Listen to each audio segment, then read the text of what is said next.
Assalamualaikum Sobat YouTube, selamat datang kembali di channel ini. Semoga kalian sehat-sehat selalu. Di video kali ini saya akan menceritakan alur cerita film Moon Knight episode kedua.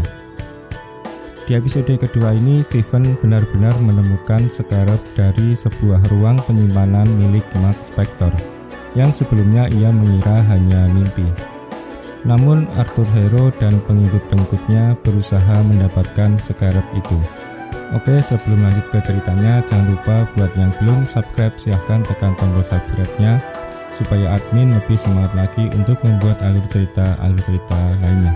Oke, langsung saja kita mulai.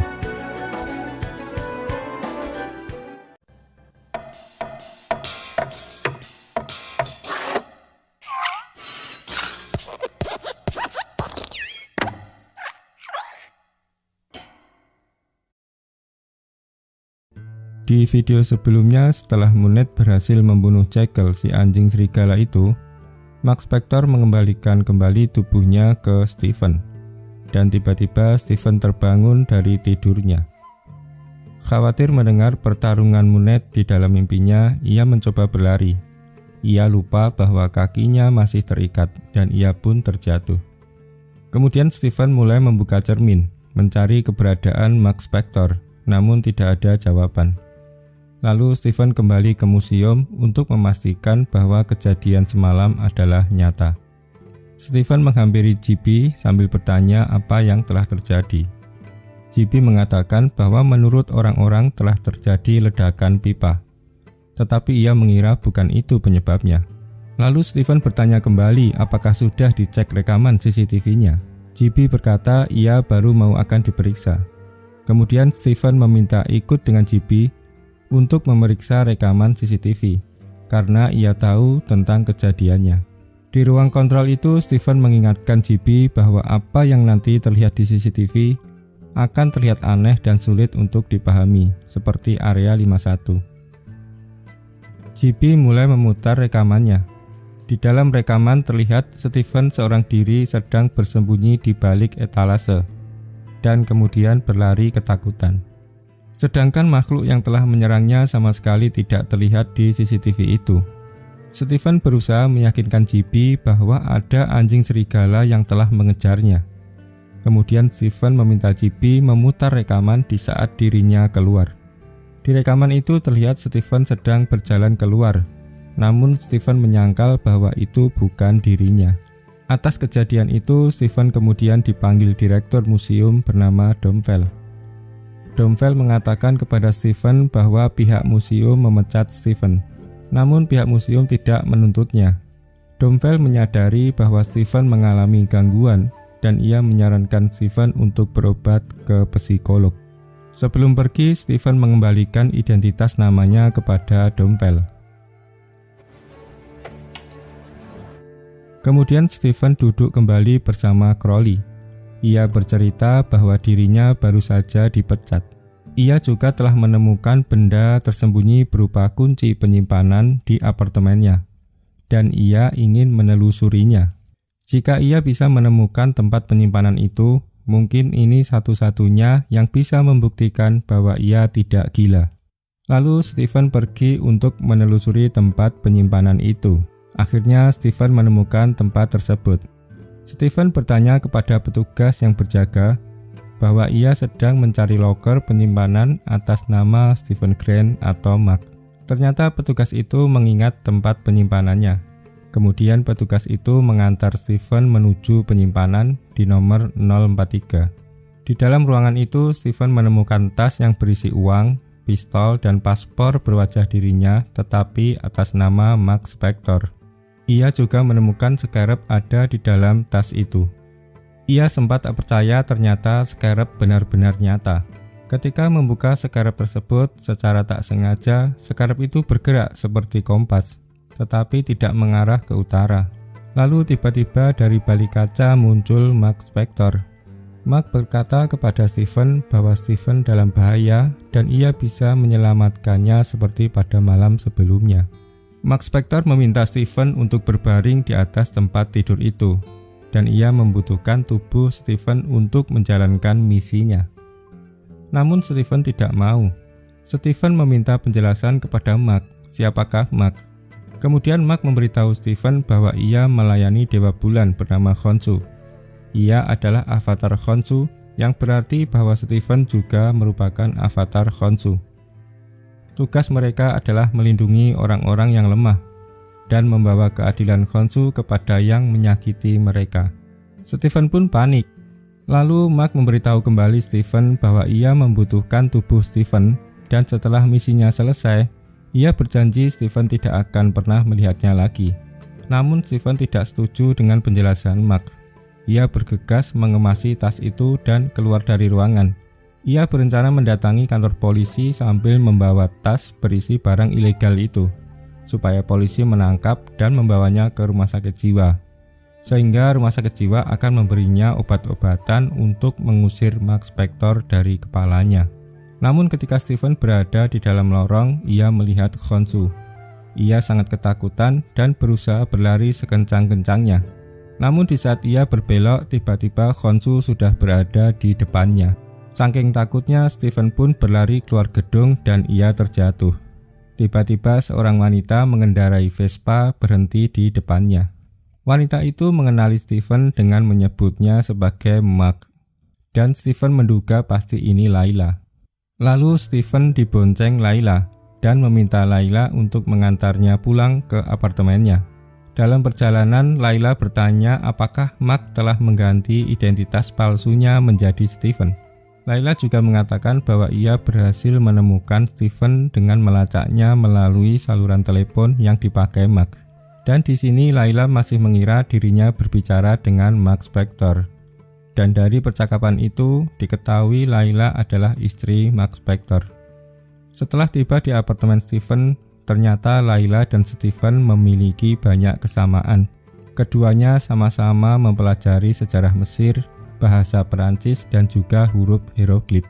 Namun kemudian Layla mengeluarkan surat cerai dari dalam tasnya. Stephen mengatakan bahwa ia tidak akan menceraikannya. Mark Spector lah yang bodoh, yang berani menceraikan wanita cantik seperti Layla. Kemudian Stephen menjelaskan kepada Layla bahwa ia menemukan tas ini di sebuah tempat penyimpanan. Ketika Stephen hendak menunjukkan scarab kepada Layla, Mark Spector mencegahnya karena akan membuat Layla terbunuh. Stephen pun berhenti dan tidak jadi menunjukkan scarab itu. Namun Layla penasaran dan dia membuka sendiri tas itu dan ia menemukan scarab. Scarab yang berfungsi menunjukkan lokasi makam Amit. Dan inilah yang diperjuangkan Layla dan Mark Spector selama ini. Kemudian Layla mengira bahwa Mark Spector ingin menceraikan dirinya agar Mark Spector bisa memiliki scarab itu sendiri. Namun kemudian Stephen mengatakan silahkan ambil dan bawa semua tasnya. Saya tidak menginginkannya. Stephen menjelaskan kepada Layla bahwa dirinya bukanlah Mark Spector. Dia adalah Stephen Grant, karyawan toko souvenir. Stephen juga mengatakan kepada Layla bahwa sepertinya ia berada dalam bahaya besar. Kemudian ia meminta bantuan Layla karena ia menganggap Layla orang satu-satunya yang mungkin bisa membantunya. Layla bertanya kembali kepada Stephen, apakah Stephen benar-benar tidak ingat tentang alasan mereka mencari scarab ini, petualangan mereka, atau kehidupan rumah tangga mereka. Stephen pun tak ingat dan ia berharap bisa mengingatnya kembali. Namun kemudian Stephen memastikan kembali kepada Layla bahwa ia adalah Stephen Grant setelah dua orang polisi mengetuk pintu dan memanggilnya dengan sebutan Stephen Grant. Dua orang detektif itu menerobos masuk dan mulai melihat sekeliling. Mereka adalah Billy Fitzgerald dan Bobby Kennedy. Mereka tidak menemukan Layla. Dua orang detektif itu bertanya kepada Stephen tentang scarab. Stephen menjawab bahwa ia tidak memilikinya. Namun kemudian mereka menemukan sebuah tas berisi uang dan paspor palsu. Lalu kedua orang tersebut menangkap Stephen dan membawanya ke dalam mobil. Di dalam mobil itu mereka memperoleh informasi bahwa Mark Spector ternyata adalah buronan internasional dan anggota tentara bayaran yang menyerang situs galian di Mesir, mengikat dan menembak semua para arkeolog. Kemudian mobil tersebut tidak berhenti di kantor polisi. Ternyata mereka mengantar Stephen kepada Arthur Harrow. Ternyata mereka adalah pengikut Arthur Harrow. Lalu tiba-tiba Mark Spector muncul di balik cermin mobil, meminta Stephen untuk menyerahkan tubuhnya agar ia bisa menolongnya. Namun Stephen menolak untuk memberikan kendali tubuhnya kepada Mark. Kemudian Arthur Harrow muncul di sana. Ia melepaskan borgol di tangan Stephen. Tiba-tiba Stephen melihat Khonshu, dan ia diminta Khonshu untuk membunuh Harrow. Ternyata Harrow juga mendengar apa yang Khonshu katakan, dan ia membujuk Stephen untuk tidak mematuhi perintah Khonshu. Lalu tiba-tiba Khonshu melempar tempat sampah dan Stephen ketakutan. Namun Harrow meminta Stephen untuk tenang karena Khonshu tidak bisa apa-apa tanpa tubuh Stephen. Kemudian Harrow mengajak Stephen untuk melihat-lihat sekitar. Harrow mengatakan bahwa dulu pemukiman ini memiliki angka kejahatan tertinggi di kota. Namun setelah penilaian Amit, kini mereka merasa sangat aman dan mereka tidak lagi mengunci pintu pada malam hari. Stephen kemudian dibawa Harrow ke dalam gedung, sedangkan Khonshu memperhatikan dari atap bangunan. Harrow mengajak Stephen untuk makan sup kacang. Harrow menceritakan bahwa dulu ia adalah avatar Khonshu. Khonshu menghukum mereka yang telah melakukan kejahatan, sedangkan Amit mencabut kejahatan dari akarnya. Amit menjatuhkan penghakiman sebelum kejahatan itu terjadi. Itu sebabnya Harrow ingin Amit dibangkitkan. Dan Harrow membutuhkan scarab itu untuk menunjukkan lokasi makam Amit. Namun Stephen bertanya kepada Harrow, apakah tidak mencurigakan jika Amit menghakimi seseorang sebelum kejadian atau sebelum ada fakta? Bukankah itu artinya dia menghukum orang yang tak bersalah? Lalu apakah anak-anak juga akan dihakimi dan dibunuh untuk kejahatan di masa depan yang belum pernah mereka perbuat? Harrow menjawab dengan mengatakan bahwa terkadang obat itu didapat dari sebagian penyakitnya. Harrow menganalogikan pendapatnya dengan mengatakan bahwa amputasi kadang diperlukan agar tubuh tetap sehat. Namun Stephen menolak perkataan Harrow bahwa anak-anak bukanlah bagian dari yang sakit itu. Dan menurutnya menghakimi dan membunuh anak-anak sebelum dia berbuat merupakan hal yang salah dan tidak dapat ditoleransi. Kemudian Harrow mengambil tongkatnya dan mengatakan bahwa di dalam tongkat itu terdapat kekuatan dan ia tak ingin menggunakannya. Lalu Harrow bertanya kepada Stephen di mana scarab itu. Namun tiba-tiba muncul Layla dan ia mengangkat tangannya sambil menunjukkan scarab itu. Harrow meminta Layla untuk menyerahkan scarab itu kepadanya. Kemudian Layla mendekati Stephen dan menyuruh Stephen untuk memakai kostumnya. Namun Stephen tak mengerti maksud Layla. Layla memberikan scarab itu kepada Stephen dan mereka pun kabur setelah Harrow memerintahkan pengikutnya untuk menghabisi mereka berdua. Harrow pun menghentakkan tongkatnya ke lantai dan membaca mantra. Lalu muncullah Jekyll, si anjing serigala itu. Stephen dan Layla bersembunyi di dalam gedung dan menutup pintu rapat-rapat. Lalu Layla meyakinkan Stephen bahwa dirinya adalah Mark Spector. Dan Layla meminta Stephen untuk memakai kostumnya. Dari bayangan cermin, Mark juga meminta Stephen untuk membiarkan dirinya mengendalikan tubuhnya agar bisa mengatasi anjing serigala itu. Layla terus meyakinkan Stephen bahwa dirinya adalah Mark Spector dan memintanya untuk memakai kostum itu. Namun Stephen tidak bisa. Tiba-tiba pintu terbuka dan Jekyll muncul. Namun Layla tidak bisa melihat Jekyll, hanya Stephen saja yang bisa melihatnya. Jekyll pun mendorong Stephen keluar jendela. Namun sebelum terjatuh ke tanah, Stephen telah memanggil kostumnya. Namun kostum yang dipakai tidak sesuai harapan Mark. Mark menginginkan kostum ritual dari kuil Khonshu, bukan kostum Kolonel Sanders. Mark menanyakan di mana scarab itu. Stephen malah menunjukkan tongkat, dan tiba-tiba Jekyll menerkam Stephen, mendorongnya hingga Stephen terlempar. Jekyll terus menyerang Stephen, namun Layla tak bisa melihat makhluk itu. Kemudian Layla melemparkan sebuah botol kaca berisi air yang membuatnya dapat melihat makhluk itu. Layla dan Stephen terus bertarung melawan Jekyll. Stephen berhasil memukul Jekyll namun hanya sesaat. Kemudian Jekyll menendang Stephen yang membuatnya terlempar jauh. Akhirnya Stephen mengizinkan Mark untuk mengambil alih tubuhnya, dan Mark telah berubah menjadi Moon Knight. Moon Knight mulai memancing serigala itu supaya menjauh dari orang-orang. Serigala itu pun terus mengejar Moon Knight. Hingga akhirnya Moon Knight pun berhasil membunuh serigala itu dengan menancapkannya di tiang menara.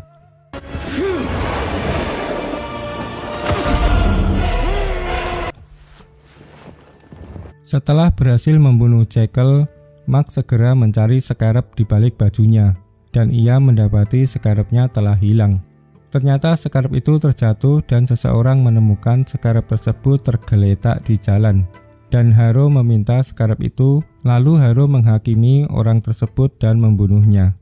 Layla yang menyaksikan ini langsung pergi. Kemudian Stephen berbicara kepada Mark dari dalam cermin. Ia meminta Mark untuk mengembalikan kembali tubuhnya. Ia tak ingin terjebak di dalam cermin. Tak bisa berkencan, tak bisa merawat ikan, ia tak bisa ngapa-ngapain.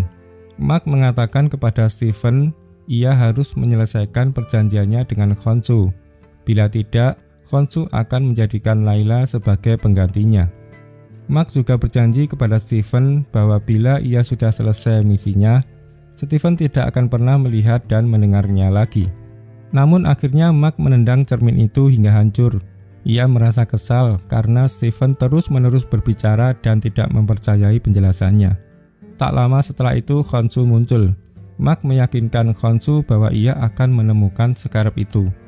Namun Khonshu mengatakan sudah terlambat karena Arthur Harrow sudah mendapatkan scarabnya. Khonshu mengancam Mark bila Mark tidak bisa menyelesaikan misinya, maka ia akan menjadikan Layla sebagai avatar selanjutnya. Kemudian Khonshu membawa Mark ke Mesir untuk menemukan makam Amit sebelum keduluan Arthur Harrow. Mark terlihat sedang duduk di bawah sambil minum bir, sedangkan Stephen di dalam cermin sedang duduk di atas kasur. Kemudian Mark membuka tirai jendela dan ia melihat piramida besar di hadapannya. Ia telah berada di Mesir. Dan cerita pun bersambung. Oke, sekian alur cerita film Moon Knight episode kedua. Nantikan kelanjutan film episode berikutnya di channel ini. Sampai jumpa.